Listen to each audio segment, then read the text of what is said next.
এই মুসআব ইবনে উমাইর রাদিয়াল্লাহু তাআলা আমার নবীজি সাল্লাল্লাহু আলাইহি ওয়াসাল্লামের অত্যন্ত ঘনিষ্ঠ একজন সাহাবী ছিলেন। দ্বীনের জন্য সর্বপ্রথম হযরত মুসআব রাদিয়াল্লাহু তাআলা মদিনার মাঝে সফর করে গিয়েছিলেন এবং মদিনায় তাকে মুআল্লিম বানানো হয়েছিল।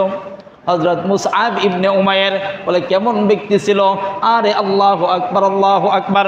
হযরত মুসআব ইবনে উমাইর রাদিয়াল্লাহু তাআলা আনহুর সংক্ষিপ্ত জীবনী আপনাদের সামনে উপস্থাপন করি। এত সুন্দর, এত তীক্ষ্ণ মেধাবী ছিলেন এবং এত সুদর্শন ছিলেন। হযরত মুসআব ইবনে উমাইর রাদিয়াল্লাহু তাআলা পিতামাতার একমাত্র সন্তান ছিলেন। তাহলে কত আদরের ছিলেন চিন্তা করেন। বাবা মার একমাত্র আদরের সন্তান ছিলেন মুসআব ইবনে উমাইর রাদিয়াল্লাহু তাআলা। তার শৈশবকাল এবং কৈশোরকাল কেটেছে একেবারে বিলাসিতার মাঝে। তার পরিবারটা মক্কার মাঝে, আরব অঞ্চলের মাঝে। তৎকালীন সময়ে যেই সমস্ত পরিবারগুলি সম্ভ্রান্ত ছিল, যেই সমস্ত পরিবারগুলি সম্পদওয়ালা সম্ভ্রান্তশীল পরিবার ছিল, ওই সমস্ত পরিবারের মাঝে একটা পরিবার ছিল এই মুসআব ইবনে উমাইর রাদিয়াল্লাহু তাআলা এর পরিবার। হযরত মুসআব ইবনে উমাইর রাদিয়াল্লাহু তাআলা ওনার কৈশোরকালটা এমনভাবে কেটেছে যে তৎকালীন সময়ে আরবের মাঝে সবচাইতে দামি জুতা ছিল ইয়ামিনী জুতা। আর তৎকালীন সময়ে আরবের মাঝে সবচাইতে দামি জুব্বা ছিল ইয়ামিনী জুব্বা। এই ইয়ামিনী জুব্বা এবং ইয়ামিনী জুতা এবং ইয়ামিনী পোশাক, এবং এই পোশাকগুলির মাঝেও সবচাইতে দামি যেই পোশাক, ওইটা হযরতে মুসআব ইবনে উমাইর রাদিয়াল্লাহু তাআলা এর গায়ে পরিধান করা থাকতো। এত সুখী একটা পরিবারের সন্তান ছিল এবং এত বিলাসী একজন সন্তান ছিলেন হযরতে মুসআব ইবনে উমাইর রাদিয়াল্লাহু তাআলা। যখন মক্কার মাঝে ইসলামের দাওয়াতের পর্ব শুরু হয়ে গেল, মুসআব ইবনে উমাইর রাদিয়াল্লাহু তাআলা এর কান পর্যন্ত দাওয়াত গেল যে আরবের মাঝে নতুন একটা ধর্ম বিশ্বাসের আবির্ভাব হয়েছে। আরবের মাঝে এমন একজন ব্যক্তি রয়েছে যিনি হলেন মুহাম্মদ ইবনে আব্দুল্লাহ, কন্যা একটু সাল্লাল্লাহু আলাইহি ওয়াসাল্লাম। আব্দুল্লাহর বেটা মুহাম্মদ, যিনি নতুন ধর্মের ব্যাপারে মানুষদেরকে দাওয়াত দিতেছে, ইত্যাদি ইত্যাদি যেইভাবে বলা যায় বিভিন্ন ধরনের আলোচনা চলতেছে। তো মুসআব রাদিয়াল্লাহু তাআলা কান পর্যন্ত এই খবর আসার পরে এইবার মুসআব রাদিয়াল্লাহু তাআলা চিন্তা করলেন যে তাহলে যেই ধর্ম সম্পর্কে কথা শুনতেছি এটা সম্পর্কে একটু জেনে বুঝে রিসার্চ করে দেখি, একটু গবেষণা করে দেখি। তো মুসআব রাদিয়াল্লাহু তাআলা এই ধর্ম সম্পর্কে জানার জন্য, বোঝার জন্য গোপনে চলে গেলেন নবীদের কাছে। বলে সেই সময় নবীজি ছিলেন দারে আরকাম।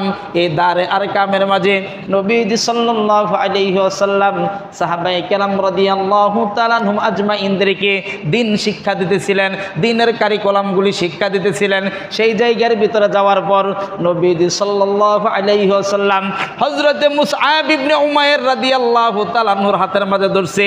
হাতের মাঝে ধইরা আমার নবীজি সাল্লাল্লাহু আলাইহি ওয়াসাল্লামের হাতটা মুসআবের বুকের মাঝে নাইয়া এইভাবে লাগাইছে, মানে হাতটা মুসাফা কইরা ধরছে।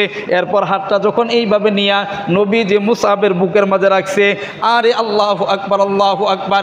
ইতিহাসের কিতাবের মাঝে বলে হযরত মুসআব রাদিয়াল্লাহু তাআলা বলে যে আমার এই কলিজার ভিতরে এমন এক শীতলতা অনুভব হইল, আর ইসলাম কবুলের জন্য আমার ভিতরে এমন এক ব্যাকুলতা শুরু হয়ে গেল যে আমি যতটা শুনেছিলাম এর চাইতেও বাস্তবে আমি আরো বেশি পাইতেছি। সুবহানাল্লাহ বলেন। তো হযরত মুসআব ইবনে উমাইর রাদিয়াল্লাহু তাআলা ইসলাম কবুল করলেন।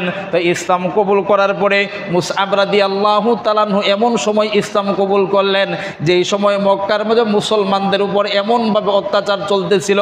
সুমাইয়া রাদিয়াল্লাহু তাআলা আনহাকে, ইয়াসির রাদিয়াল্লাহু তাআলা আনহাকে হত্যা করা হয়েছে, শহীদ করা হয়েছে। বেলাল রাদিয়াল্লাহু তাআলা আনহুর উপর এমনভাবে অত্যাচার চলছে। খাব্বাব রাদিয়াল্লাহু তাআলা আনহুর উপর এমনভাবে অত্যাচার চলছে। সেই সময় মুসআব রাদিয়াল্লাহু তাআলা আনহু ইসলাম কবুল করেছেন, কিন্তু তার মনের ভিতরে কোনো ভয় নাই, তার মনে এর ভিতরে কোনো টেনশন নাই, কারণ সে তো একজন সম্ভ্রান্তশীল পরিবারের সন্তান ছিল।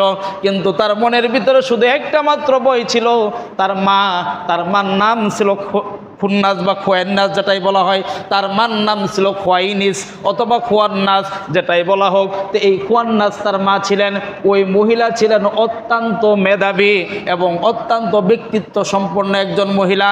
তার মাকে খুব ভয় পাইতো।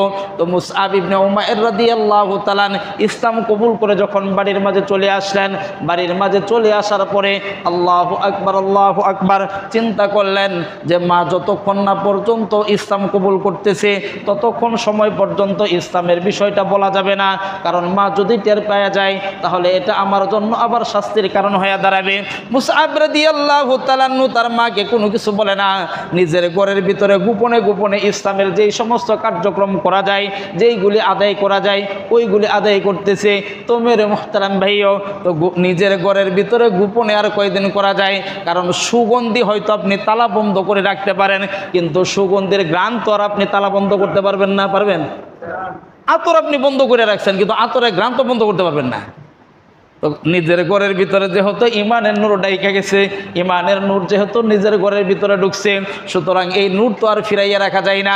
তো যাক যেভাবেই হোক, তো এই মুসআব রাদিয়াল্লাহু তাআলার উপরে তার মা নির্যাতন শুরু করলো। বলে কেমনে নির্যাতন করে? নিজের ছেলেকে ঘরের ভিতরে বন্দি করে রাইখা দেয়, ছেলেকে ঘর থেকে বের হইতে দেয় না।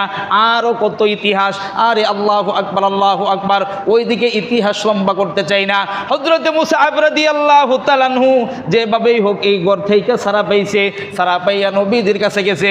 সেই সময় নবীজি সাল্লাল্লাহু আলাইহি ওয়াসাল্লাম হিজরতের জন্য সর্বপ্রথম যেই একটা দল আবিসিনিয়ার মাঝে পাঠাইলেন, হযরত মুসআব রাদিয়াল্লাহু তাআলা ওই দলের সাথে আবিসিনিয়ার মাঝে চইলা গেলেন। এই যে আবিসিনিয়ার মাঝে চইলা গেলেন, আরে আল্লাহু আকবার, কি বলছি মুসআবের ব্যাপারে? এত সম্ভ্রান্তশীল একজন পরিবারের সন্তান, সবচাইতে দামি পোশাক পরতো, সবচাইতে দামি জুতা পরিধান করতো। হ্যাঁ রে আল্লাহু আকবার, যেমন ছিল তার মেধা তেমন ছিল তার চেহারা, এত সুদর্শন পুরুষ। আরে আল্লাহু আকবার, সিরাতের কিতাবের মাঝে বলা হয় অবিবাহিত ছেলেদের মাঝে সবচাইতে পছন্দের তালিকায় এক নম্বরে ছিলেন মুসআব। এমন একজন সুদর্শন পুরুষ ছিলেন। এই মুসআব রাদিয়াল্লাহু তাআলা আবিসিনিয়ায় চলে যায়।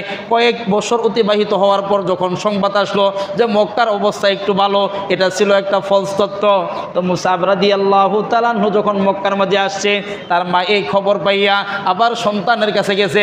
তার কারণ মা একমাত্র সন্তান, ধর্ম হয়তো ভিন্ন হয়ে গেছে, কিন্তু সন্তানটা বড় মহাব্বত করতো। সন্তানের কাছে গেছে, বলে কেন গেছে? বলে সন্তান হয়তো ভুল বুঝে এখন চলে আসছে, আমার সন্তান মনে হয় আমার ঘরে ফিরে আসবে, আমার সন্তানকে আমি নিয়ে যাইব। আরে আল্লাহু আকবার। তো মুসআব রাদিয়াল্লাহু তাআলার মা যাইয়া বলে কি, হ্যাঁ তুমি মনে হয় ফিরে আসছো, কিন্তু মুসআব রাদিয়াল্লাহু তাআলা বলে না মা, আমি আমার ওই ধর্মমত থেকে ফিরে আসি নাই, আমি আমার ওই জায়গার ভিতরে অটল রয়েছি। তখন মুসআবের মা বলে কি, এরে আবার ধরো এবং আবার বন্দি করো, এ যেন এবার কোনোভাবেই ছাড়া না পাই। তো এইবার মুসআব রাদিয়াল্লাহু তাআলা মুখ খুলছে মার বিরুদ্ধে। বলে কেমনে মুখ খুলে? যেই মুসআব এতদিন পর্যন্ত সমস্ত কিছু সহ্য করেছে, ওই মুসআব তার মাকে বলে আমার সামনে যদি একজন লোক এগিয়ে আসে তাহলে আমি মুসআব তাকে জীবিত রাখবো না। তার মা তখন চিন্তিত হয়ে যায়, হ্যাঁ মুসআব আমার ব্যাপারে কথা বইলা ফেলাইছে, আমার কথার উপরে কথা বলছে। মুসআবের মা তখন বলে কি, আচ্ছা ঠিক আছে, আজকের থেকে তোমাকে আমাদের সম্পত্তির থেকে বঞ্চিত কইরা দিলাম, আর তুমি আমার সন্তান এই পরিচয় বইলা যাও, তুমি আমার সন্তান এই পরিচয় বইলা যাও, সম্পদ সমস্ত কিছু ত্যাগ করো। সব কিছু পরিত্যাগ কইরা মুসআব রাদিয়াল্লাহু তাআলা তার মাকে বলে সব ছাইরা দিলাম দ্বীনের জন্য, আল্লাহ তাআলার জন্য, নবীদের সন্তুষ্টির জন্য, দ্বীনের জন্য সব কিছু ছাইরে দিলাম, মা ছাইরে দিলাম, বাপ ছাইরে দিলাম, সম্পদ ছাইরে দিলাম, বিলাসী জীবন ছাইরে দিলাম, সব কিছু ছাইরে দিয়া হযরত মুসআব রাদিয়াল্লাহু তাআলা যখন হিজরত কইরা মদিনায় যায়, আরে আল্লাহু আকবার, এই মুসআব রাদিয়াল্লাহু তাআলা উহুদের যুদ্ধের দিন যেই দিন ইন্তেকাল করে, নবীজির চেহারার সাথে আবার মুসআব রাদিয়াল্লাহু তাআলার চেহারার কিছুটা সাদৃশ্য ছিল। তো উহুদের যুদ্ধের দিন যেই দিন মুসআব রাদিয়াল্লাহু তাআলা মারা যায়, উহুদের যুদ্ধের পরে নবীজি শহীদদের লাশ খুঁজতেছে, যাইয়া দেখে মুসআবের লাশ পড়ে আছে। নবীজি সাল্লাল্লাহু আলাইহি ওয়াসাল্লাম এই মুসআব রাদিয়াল্লাহু তাআলা আনহুর লাশ দেখা এইবার লাশ তো ডাকতে হবে, কারণ কবর তো দিতে হবে, জানাজা তো পড়তে হবে। নবীজি দেখে যে কাপড় নাই, মুসআব রাদিয়াল্লাহু তাআলা আনহুর গায়ের মাঝে যেই কাপড় ছিল ওই কাপড় দিয়া মুসআব রাদিয়াল্লাহু তাআলা আনহুর মাথা ডাকলে পা খালি থাকে, পা ডাকলে মুখ আগলা থাকে, অর্থাৎ ওই কাপড় দিয়া সম্পূর্ণটা তার দাফন কার্য সম্পাদন হয় না।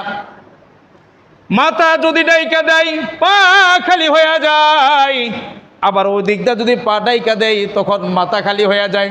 নবীজি লাশের দিকে তাকাইয়া নবীজির চোখ দিয়া যার যার কইরা পানি পড়তেছে, বলে হাই রে মুসআব, এত সম্পদশালী ছিল, এত দামি পোশাক তুমি পরতে, এত দামি জুতা তুমি পরিধান করতা, আর আজকে সেই মুসআবকে আমি জানাজা দিব, আজকে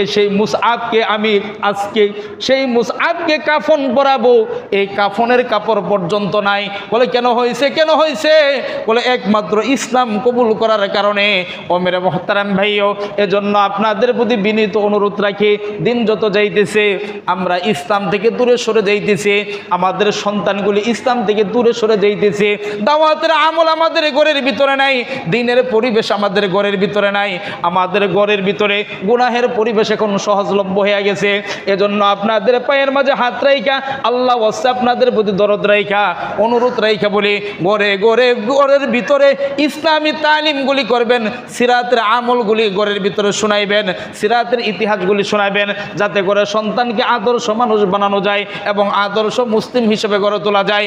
আল্লাহ তাআলা আমাদেরকে সাহাবীদের জীবনী থেকে, নবীজি সাল্লাল্লাহু আলাইহি ওয়াসাল্লামের সিরাত থেকে আমল গ্রহণ করার এবং তাদের জীবনী থেকে শিক্ষা গ্রহণ করার তৌফিক দান করুন। সকলেই বলেন আমিন।